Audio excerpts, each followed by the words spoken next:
ఎవరో ఏదో అంటారని భయపడితే ఇక్కడ ఏ మార్పు రాదురా. సుప్రీంకోర్టు తీర్పిచ్చింది, చట్టం చట్టమే. మతం మారితే ఎస్సీ రిజర్వేషన్లు పోతాయని చెప్పింది, దాన్ని తలవంచి గౌరవిద్దాం. కానీ ఆ చట్టం పేరు చెప్పుకుని మన కళ్ళెదుట ఉన్న మనుషుల్ని, మన ఊరి బంధాల్ని తెంచేద్దామా? ఒక్కసారి వెనక్కి తిరిగి చూడండిరా.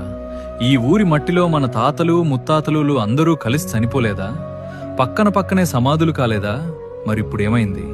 పొద్దున్నే లేవగానే రామన్నా అని పలకరించే అబ్దుల్ని పరాయివాణ్ణి చేద్దామా? నీ పొలంలో నీకంటే ఎక్కువ చెమట కార్చే నాజర్ని గెంటేద్దామా? లేక నీ ఇంట్లో ఆపదొస్తే తన ప్రాణాన్ని పణంగా పెట్టి సాయం చేసే ఇస్మాయిల్ని పరాయివాణ్ణి చూద్దామా?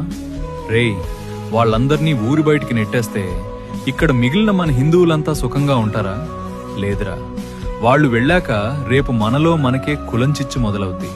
ఆ మంటలో రేపు నువ్వు కాలిపోతావు, నేను కాలిపోతాను. ఒక ఊరంటే రాళ్ళు రప్పలు కాదురా.